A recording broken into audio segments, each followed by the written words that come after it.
Ladies and gentlemen, good afternoon. Matt and I have already done a session, so some of you may have come to that. But for this session, we're going to try and do something different because we have people who are interested in food, who are something in the food world, but are doing very, very different things. I don't know how many of you know about Charlie. He started his company, what, 96, 97, when you said? Yeah, 28 years ago. Sorry? They can't hear it. You can't hear me, all right? Can you hear me at the back?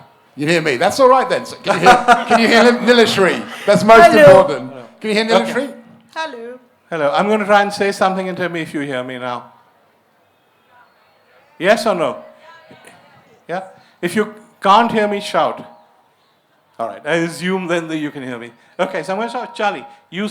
Charlie's, by the way, the author of this fabulous book, which you can buy and get signed afterwards. But is it true that you started your company in the late 90s after coming to India?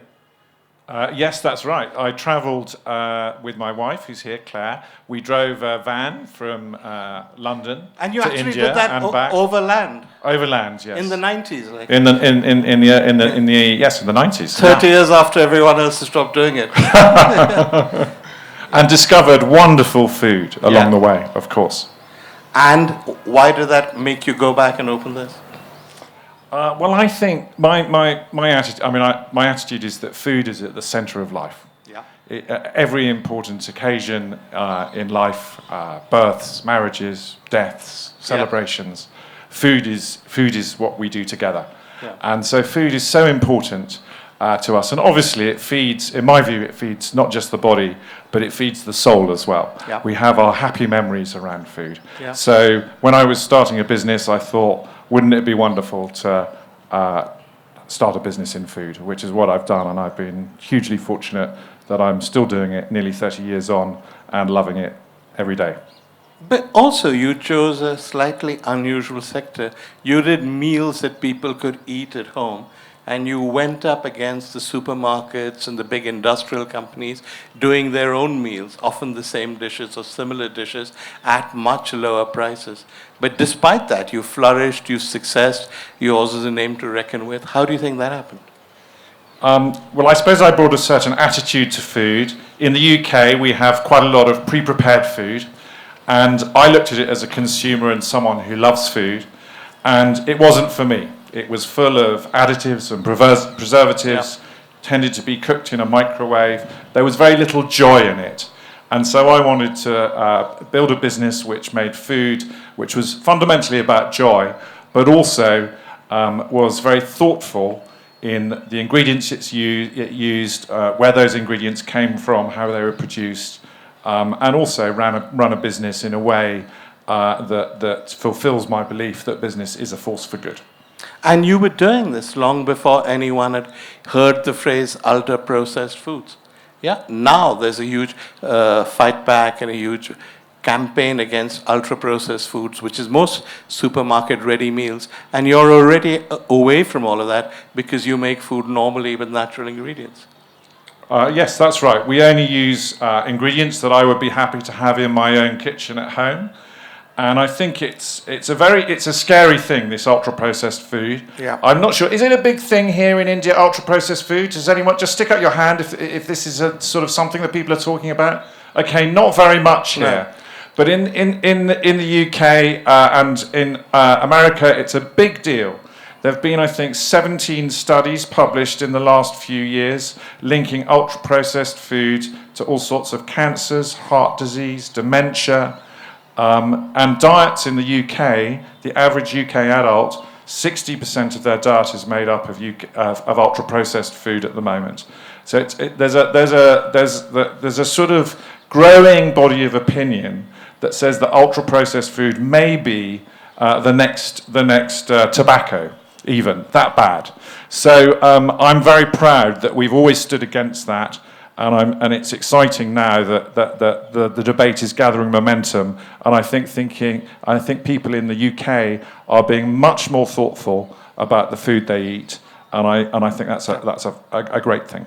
Yeah, it's bound to come here. The government is looking at it, and we're going to get regulation and labeling of things that are ultra-processed food. So yeah, we're a few years behind, but we're going to get there. Yeah. I want to talk to you a bit about Calcutta. Now, I don't know if you've read her book. I recommend it highly. I read it when it came out. It's pretty much the definitive book, The Food History of Calcutta. And it's not just a book about food. It's a book about the history of Calcutta, the people who came, the people who lived. That's fair, right? Yes. Yeah? Thank you. Okay, now the interesting thing about Calcutta, and I say this, and Matt and I were talking about this yesterday, is that every Bengali you meet will tell you that the greatest Indian cuisine is Bengali. This is fair, right?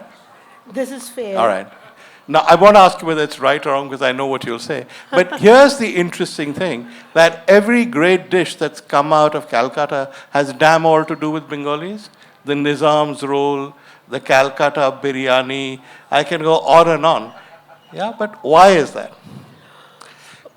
I think Calcutta has been one of those cities which has received too many people over a period of time, like being the first capital of the British Empire.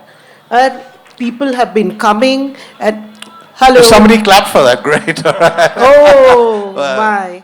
Hi. Can you hear me now? Okay. Okay, all right, go on. Now they clap for your British Empire bit, I think, yeah. So I think as the empire's first capital, it had a lot of people coming in and going out. When people came into the city, they brought their food. And that particular food, whichever was getting popular, got inducted into the Bengali cuisine. Yeah. So what we have today actually has a lot of influences from people outside of Kolkata or Calcutta, whichever name you prefer. And that's exactly what Vir is saying. The rolls, the biryani, the very, very popular and lip-smacking noodles, and kung pao chicken and chicken Manchurian and everything from the Chinese. The Burmese migrants got us khause and other Burmese food. The Jew bakeries who came from Baghdad, the Baghdadi Jews, they got us the Nahums. So Calcutta food is actually And you forgot the puchka, the greatest Calcutta dish. Oh my God, how can I forget the fuchka? The legendary fuchka, and there is nothing comparison to fuchka with golgappa or pani puri. Fuchka is inimitable. So it's the Bihar and the East UP people making the best of fuchka. Try out fuchka if you haven't. It's highly recommended. I think, did you guys invent jal mudi at least, or is that also a big risk? We invented a lot of things. Okay, don't really pay attention to Vir Sanghvi, please. Okay, but I think what people often miss is that Calcutta, when it comes to food, is the most cosmopolitan city in India. We talk about Bombay, but it's Calcutta, where it's just taken dishes that came from outside and made them her own, isn't it? Yes, absolutely. What happened is that once the food came in with the people who wanted to work and be based at this city, which was very dazzling and beautiful, being the first capital. Bit close to your mouth. Bit close to your mouth. Closer to your mouth. Oh, okay. So I think once it became popular, they all got inducted, but with little changes. For that, you need to read the book. But what we eat today, the Bengali cuisine, and what we call our own, definitely has contributions from very many people. There wouldn't have been Kolkata biryani unless Wajid Ali Shah was captured and landed in that city and kept in Fort William and then continued to stay there. There really wouldn't have been various kind of cakes and desserts and pastries unless the Baghdadi Jews had come and made their home in Calcutta. So Calcutta food is something which is a mix of lot of taste and palates, but if you're going to dig deep into its original food, then you'll have to go back to 15th century in the time of Mongol Kabbo, which are eulogy literature. about Hindu gods and goddesses, there you will find a lot of mention of the local produce. And that is the original food and how it grows and changes and evolves over a period of time. This is the content of my book. Okay. Matt Preston, I will not bother to tell you anything about because the cliche needs no introduction was invented for him. But Matt, I don't know anybody else who's eaten as much Indian food and at the same time... Gary Megan's eaten more.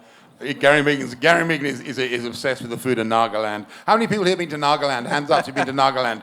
Exactly. Well, Gary Megan's, I think, been there twice. He's like obsessed. Oh, really? But he's actually done a show in India. He's done shows everywhere. I think I love what you're saying, Nilosree, because I think also it brings up this idea. We were talking. Food is transitory. You know, this idea that fusion food is a disaster, and India's great proof. You know, you can see all over this country fingerprints of migrants. All people have been forced to move, and we were talking about this in terms of. I think that's almost more interesting. The role that food plays when you get forced to leave where you're from, where your family is from, whether it's migrating to Australia or whether it's having to move from Kolkata from, you know, after partition, and what you take with you. Do you want to talk a bit about that? Because you're very moving on this. I think food is also about memories. And I would say that when you are displaced for some reason, or you want to travel out of what you consider as your home space or comfort space, one of the essential things that you carry with yourself, the material objects that you carry are the kadai, those jars of spices, or maybe a ladle. I have a small memory with this. My grandmother, her paternal grandmother, had a brass ladle with which she used to cook dal. And for many years, I had tried searching the same shape of the ladle in Calcutta when I was growing up. But I could never find the same spoon which she used, because I think it's also, I didn't want to find, because at the back of my mind, I was looking for it and not looking for it because I wanted to hold on to her memory. That's why I couldn't find it. And this is the kind of association food has. That same ladle, which is now a part of material objects in a museum in Kolkata, is very much for others to see. But for me, it still remains an iconic identity of my comfort food, my relationship with my grandmother. But isn't it also, I mean, this is the other thing, if you have to make the decision on what you take from your home, but what you take on your back from your home, if you're taking that giant heavy tawa with you.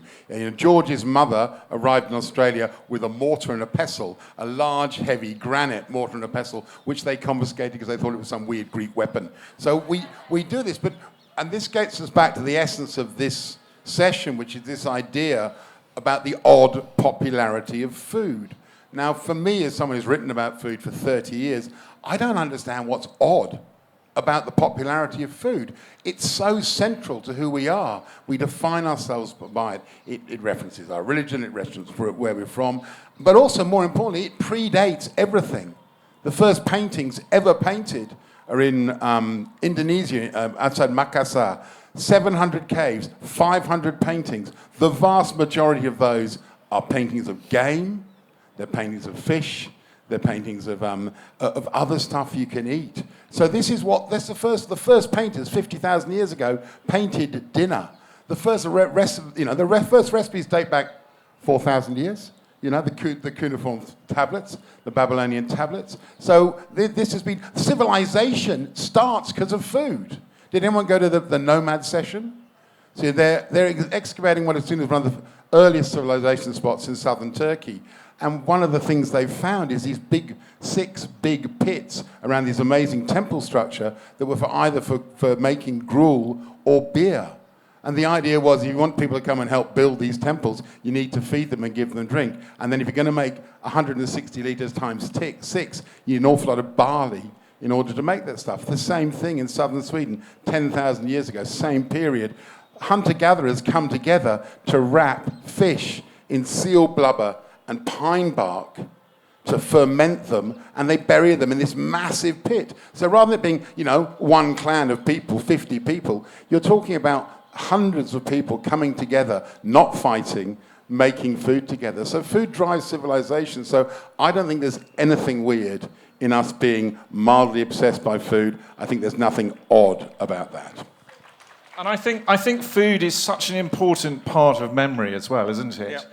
And I think, you know, that's maybe a link to why we're here at a literature festival talking about food, because food is where, you know, anybody. I mean, if I've spent a lot of my childhood on the west coast of Ireland, and for me, you know, one of my first memories is catching this lovely fish we have there called mackerel. It's a tiny cousin of the kingfish. We have it I'd too. say slightly tastier. We have it too, yeah.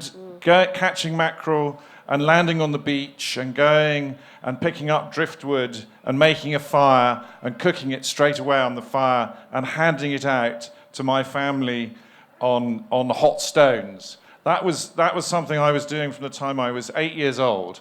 And it's sort of, when I just think, talking about it now, it takes me straight there. I'm straight there in the rain on the west coast of Ireland, trying to get the fire going, and having a lovely meal. So I think memory is so important. But coming back to what Matt said about how food is so basic and so crucial, do you think we should perhaps teach food at school? You can't even take it for A levels or anything. Now, you could at one stage. I think teaching food and sort of just linking a little bit back to what we touched on briefly at the beginning, this ultra-processed food and some of the dangers of eating the wrong food. With my business, I'm very proud that we're one of the things we do, we have a foundation on the side, and we fund a number of charities, one of which is a fantastic charity in England called Chefs in Schools. Yeah. Because in the UK, in a way that I don't think is at all the case in India, we've lost the connection with preparing food.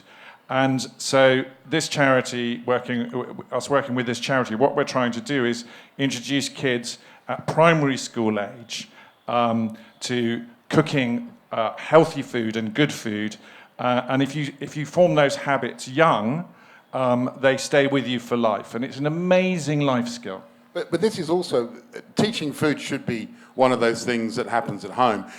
We become busier. We spend less time teaching our children. But that's where the handing down of tradition is really important. Yeah. And I'm interested with you, Charlie, because I know when you started up your business, a lot of the dishes were inspired by that trip in the Convi van for India. But what's on the menu now is much more this food that I recognise as being the soul food of the UK. Well, I think lots of people who write books about food, that they're sometimes remembering their childhood food, and that's the starting point. My book, I think, is actually a memoir of adulthood, not of childhood, because we've seen, Matt, I know, spent lots of time in the UK, and in the last 30 years in the UK, we've seen this extraordinary transformation in food. I was brought up in the 70s in England, and food was a miserable experience on the whole, eating sort of horrible things. But in the sort of late 80s, early 90s, there's an explosion of food in the UK, and so the book I've written has got recipes from all over the world, and we're incredibly fortunate in having had that experience. Well, tell us some of the dishes you do, because Matt said it's the soul food of the UK. So some of your most popular dishes, the ones the company sells. Well, it's always awkward. It's always awkward to talk about chicken tikka masala when you're in India. Yeah, but that illustrates that point about culture. Wasn't that invented in Glasgow, though? I don't think chicken tikka masala is from here. There's many views in it. One is a Pakistani in Glasgow, the other is a Bangladeshi in the East End, but certainly it was invented by Brits. But no, I've included, on that journey I took all those years ago, I had some wonderful food experiences. I'll mention just a couple of them. So we stopped in Italy and went up into the hills above Venice with a friend who was living in Italy. We went for a long walk and got to a restaurant very late. And usually when you get very late to a restaurant in Italy, you see a sign which says chiuso, which means closed, and you're very disappointed. Anyway, luckily it was open, and I just remember having this extraordinary simple dish of pappardelle with a rabbit ragu, and I can still taste it now. And then I went on, and we sort of wove our way on and into Turkey. And again, I have this fantastic memory of sitting up in the mountains with my wife Claire's cousin Muti, eating extraordinary lamb and drinking raku. And these things you just, so, these recipes I've included. So you do lasagna, right? It's one of your... And I do lasagna. Which is because in praised, England, a it's lot of much people praised, do your lasagna, so I wondered about that. But that's what it should be, Pat, right? A country should take I think that's what's so exciting about the people I've been talking to here, young people I'm talking about cooking. They say things like, yeah, well, I make my grandmother's kachuri, but I made a risotto using gochujang from Korea. And Nilosree and I were talking about this idea, this excitement about, wow, there's all these world of flavors.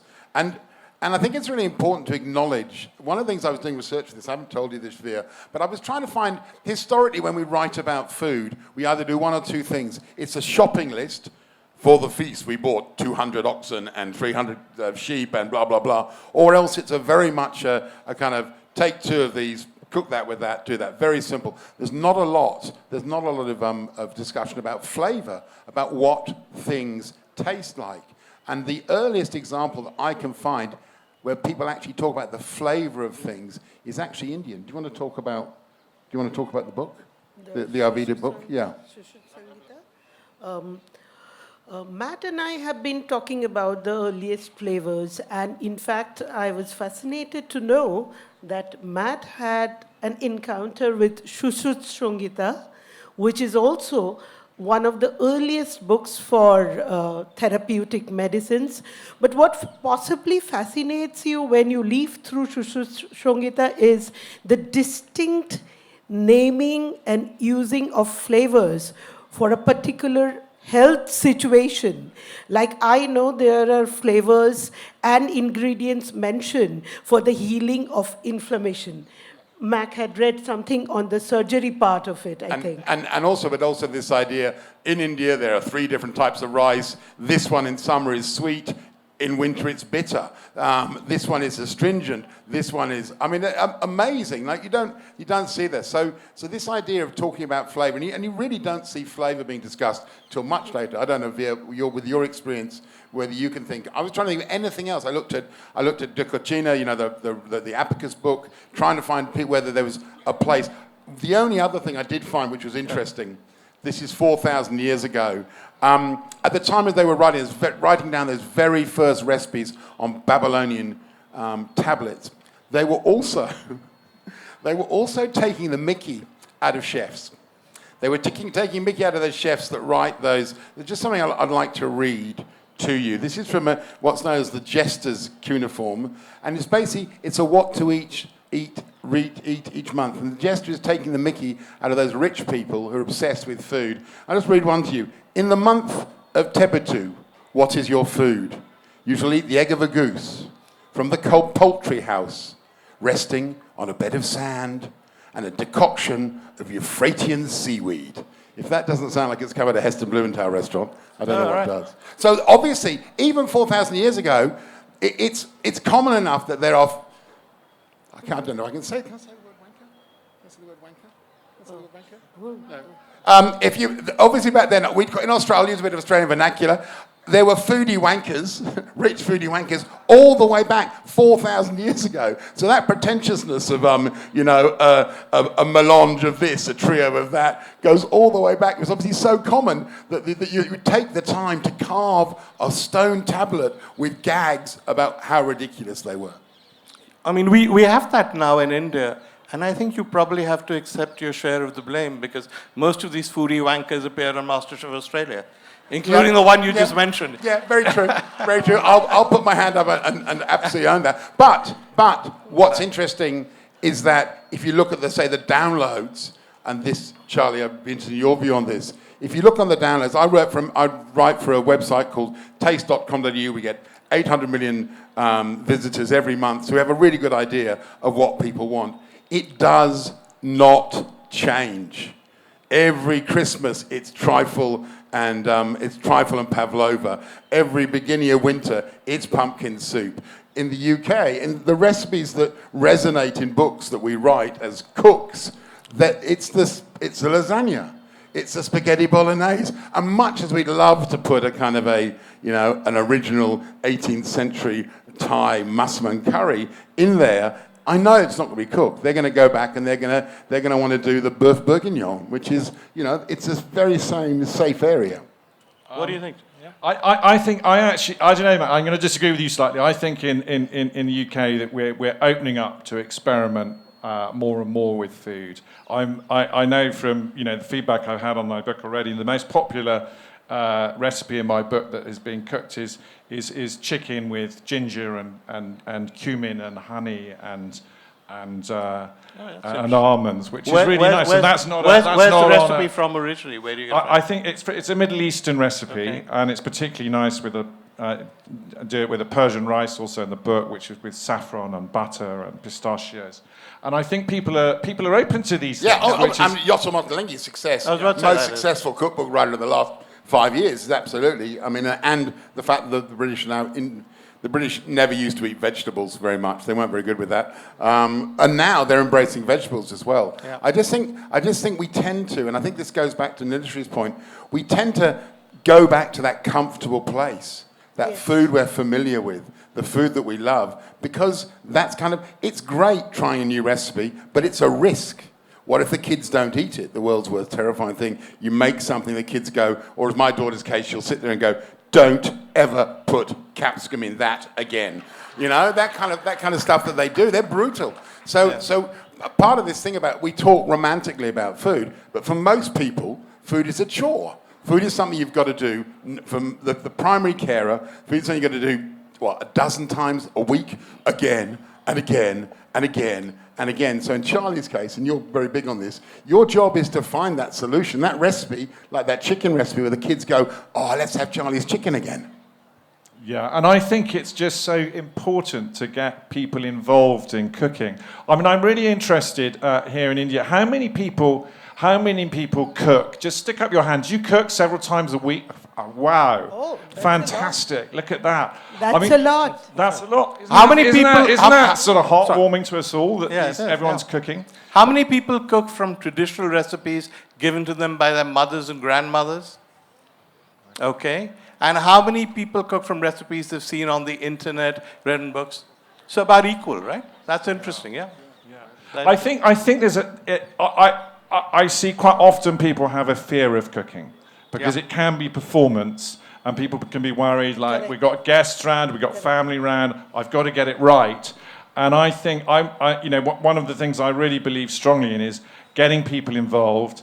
In the UK, kitchens have I think perhaps a slightly different role in our lives. They're the centre of family life. They are the social space, not just the functional space for cooking and eating. Family life revolves around the kitchen. So one of my great missions is to say, get people into cooking. If you're having guests round, ask them round a bit earlier and give them something to do. Get them doing a bit of cooking with you, because there's nothing more enjoyable than eating a meal together that you've actually shared the preparation of too. Steady though, don't come to Australia and ever ask for the host's barbecue tongs.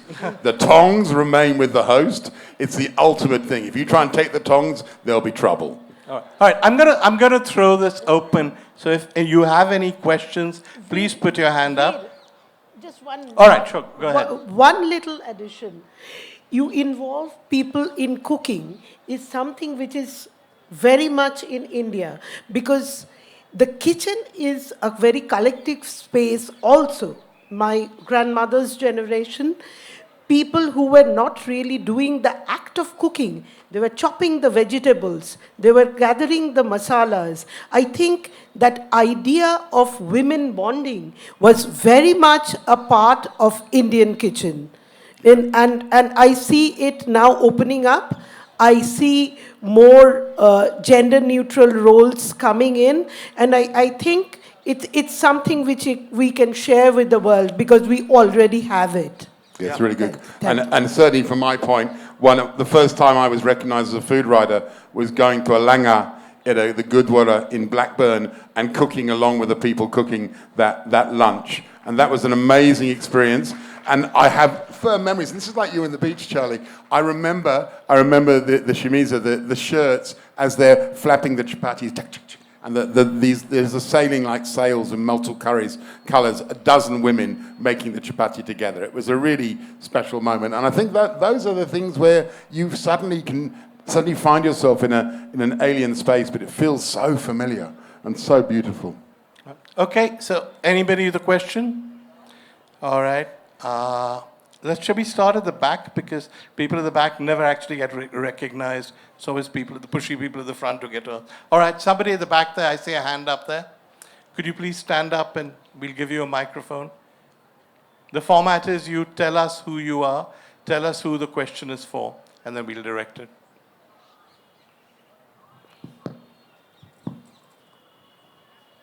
Myself, Seema Sharma, a teacher and a retired principal of one of the schools from Jaipur. Okay. And you had talking about cooking of food. I'm actually a postgraduate in home science. So I had started in class 8th, compulsory cooking class for students. And it worked out very well. So I don't know if you could do something about this, including in the syllabus of the students, as to students, when they come in one particular class, they should start cooking, learning in the school itself. Why not? Oh, it's funny you say that. All right. I have something to say on that. Nilosree, Matt. I'll say something very quickly. In Australia, we have probably our most famous cook is a woman called Stephanie Alexander. In 1994, she set up a thing called the Kitchen Garden Scheme, and the aim was to put into about 1,000 schools a small garden where the children could grow the vegetables and then cook the meals and understand where their food came from. It's been very successful, and it's a beautiful model. Is there anything like that you know of here, Nilosree?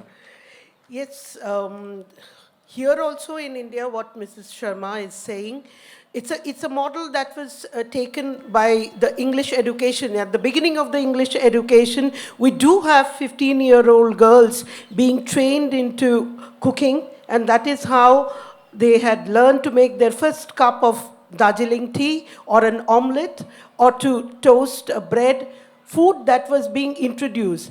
The only thing I have a bit of a reservation here, it was also about grooming. I want students to learn cooking for the joy of it and not as a part of their grooming. Also in India, it's mainly women who take it. I mean, it should be taught to both genders. Absolutely. It should be gender neutral. Absolutely.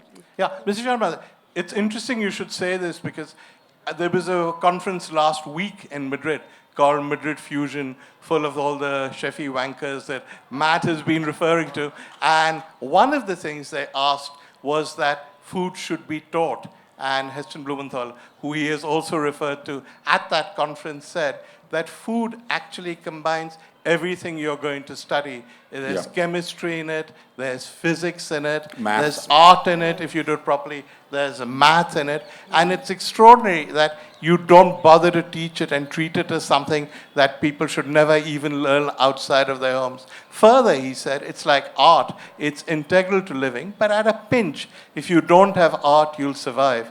If you don't have food, you'll die. So it's that crucial. So I think that's a good point. Well taken. Somebody else? Yeah, the lady there. Yeah, the lady there, yeah. Can I sit and speak? Yeah, sure. Of Okay, so course. I'm Jyoti Bhatia. I'm a retired professor of English.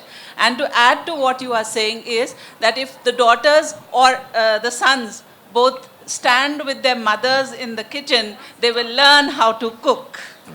Absolutely. Although We learned it that way. Although I would have to say, Nilosree told me a story about her mother. Who did you learn cooking from? Not from your mother, Nilosree. Grandmother. Grandmother. What about your mother?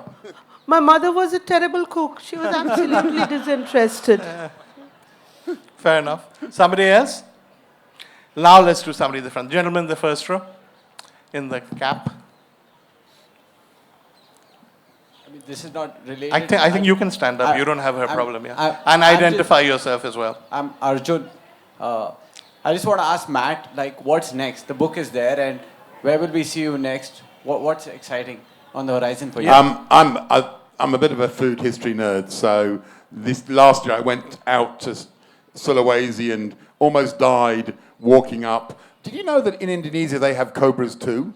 So I walked through a cobra-infested jungle up into this hidden valley you can only get through a small crack in the rock, and there is nothing but rice paddies, and in there is the first piece of figurative art ever painted. And that, for me, that was like, some people want to go to the, I don't know, they want to go to the Taj Mahal, or they want to go to the San Chapelle, they want to go to a cathedral. For me, that was my cathedral, that was my moment. So to travel more is what I want to do. I'll be back in, for example, I'll be back in Jaipur twice in the next 2 months. So that gives you an idea of how much I love coming here and how much I want to just... There's always something new to eat. What are you going to be doing in Jaipur? Eating. All right. And who can blame you? Okay, let's now take somebody else's question. Somebody from that side. Can I take this one, please? Yeah, sure. Okay, as a former director of a culinary and hospitality program, and having been in the hospitality industry, Jaipur it's part of the national education policy now, which is being inculcated into the school system. And Jaipur is amongst the first schools, starting from class 4, which is going to be having a program for culinary. You know, Brilliant. understanding food, understanding nutrition, and also have, they start at a young age with very easy recipes, fireless recipes, and then they move on to class 9, 10. And I believe it's going to be part of the curriculum for the examination. That's brilliant. So, and it is there. It's not that something that they have to. And with nuclear families now, it's very difficult. And with working mothers, it's extremely difficult for a mother to stand in the kitchen when they actually have house help. And hence why we have TikTok. Yes, we do. Oh man, then maybe that's a good thing, or maybe that's a bad thing. Schools have become very thing about, vegetable day and fruit day and no pasta and no breads. But it's when they get home that there's no one there to cook for them. So that's when Maggie and bad food comes in. Yeah. So it's the home that gets that. Okay, I'm going to ask that. How many people here have, in the last month, used a delivery service like Swiggy, Zomato, and had food delivered? Oh no, use your legs. Second question. Walk round. Second question. Go to the restaurant. How much of this has been food you could cook at home but don't want to? And how much of it has been food like biryani, Chinese, that you don't necessarily make at home? People who order Chinese food, hands up. Okay. Biryani. That's all, because it's the most ordered dish in India. Interesting. Really? Yes, it is. Any other popular choices, things that people order? I think You mostly just shout them out. Mostly pizzas. Pizzas. I forgot. How many people have ordered a pizza in the last one? Okay, all right, it's time for a bit of education. Number one, with pizza, if you can, go and get it, because when it sits in that box, pizza dies. The sweat that comes off the pizza is killing the thing. Go and there. Number two, remember that those delivery services are charging a huge fee to those restaurants. It makes it really hard.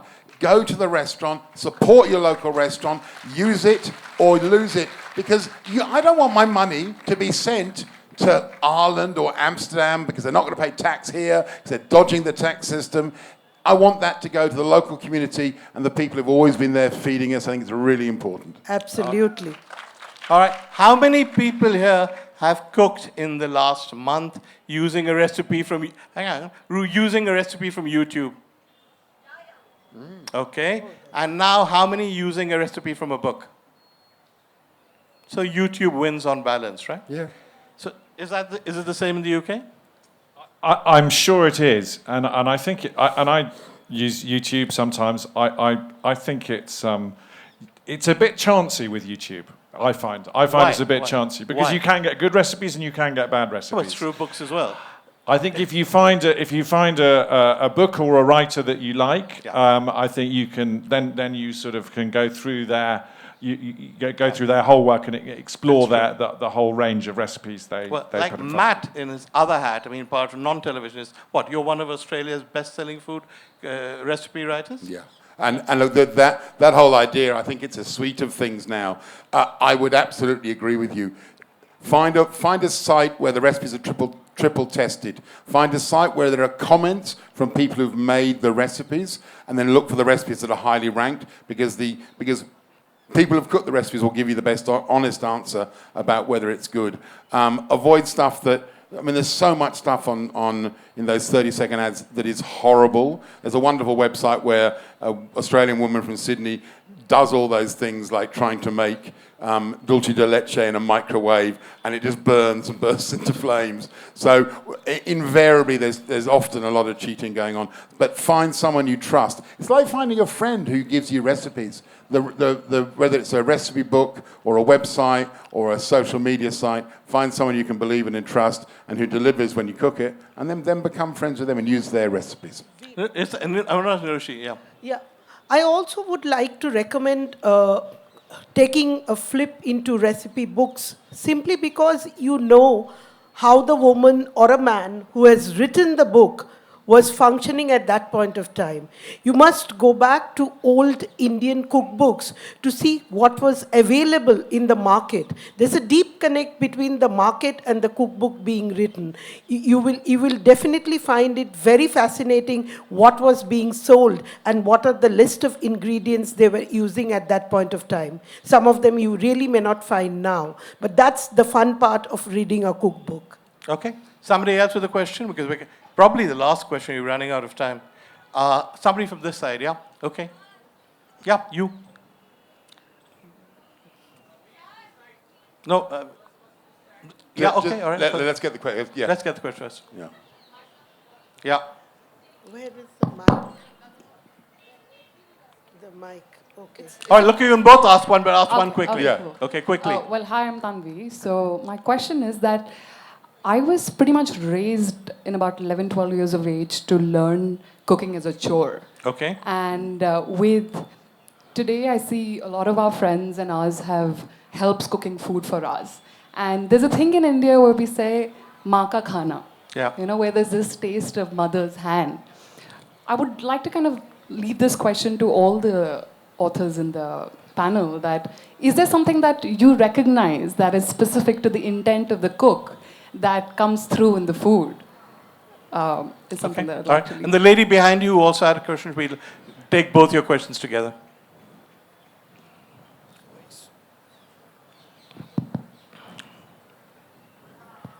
Hi, wonderful discussion. I'm Sonika, and I run a community partnership called the Food Philosophy, where we talk about mindful eating practices, so very relevant. I feel that our young, like I'm talking about as young as 2 or 3 years old, are losing their connection with food. So, you know, it's a common sight in restaurants that the child is sitting with a phone and the mother is feeding the child. Yeah. And, you know, there's no connection with the food or flavor or whatever. And, you know, we kind of lose that connection. So, you know, even thinking about food, which leads to a lot of ultra-processed food habits, you know, where you just eat to fill your stomach and move on. Comments. Okay, I'm going to take this to Matt Preston because it's our last question. There are two questions I'm there. going to do very quickly. Yeah. I'm going to do very quickly. Number one, look for someone who understands food like you. In my case, my recipes are quick. Well, my daughter coined one of the recipe titles as "Yummy, Easy, Quick." Done. That's the brief for that. I think your point is really good. Mindfulness of eating is crucial. Jamie Oliver has this great thing, and there's a two-part answer. Number one is take the phone off them and sit round the table together. Make the table a sacred place. And if your kids say no, try and remember who the adult is. All right. And who's in Do charge. You want to come in? And I would just say my answer to both of those questions is really never forget and never let it be missing the pure joy of food. Yeah. The joy of preparing it, eating it, talking about it, laughing over it.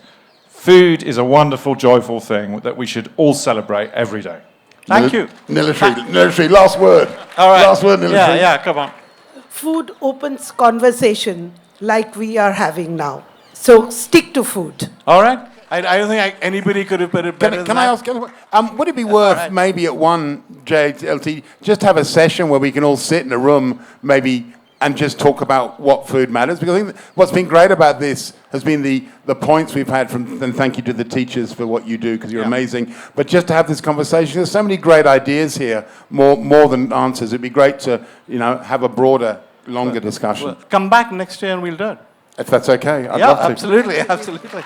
Well, until next year when Matt is back, and hopefully we can get the same panel together and do a longer discussion. Thank you very much. You've been a great audience. Thank you.